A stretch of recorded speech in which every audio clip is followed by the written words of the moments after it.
साहब ने, सर अली जरदारी साहब ने कहा कि भाई जब फैसला हो गया है तो इस मीटिंग को जल्दी कर लो। मैं वफाकी हुकूमत का शुक्रगुजार हूँ कि उन्होंने अर्जेंट सीसीआई की मीटिंग बुलाई। कल सुबह ऐलान किया कि शाम को मीटिंग है। मैं शुक्रगुजार हूँ वज़ीर आज़म मियां मोहम्मद शहबाज शरीफ का कि उन्होंने हक का फैसला किया।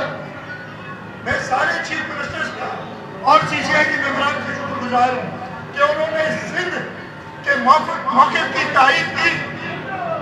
और कल सीसीआई ने, आपने देखा होगा, मीटिंग हुई, वही बात जो चेयरमैन बिलावल भुट्टो जरदारी साहब ने 24 तारीख को वज़ीर आज़म से मनवाई थी, यानी जब तक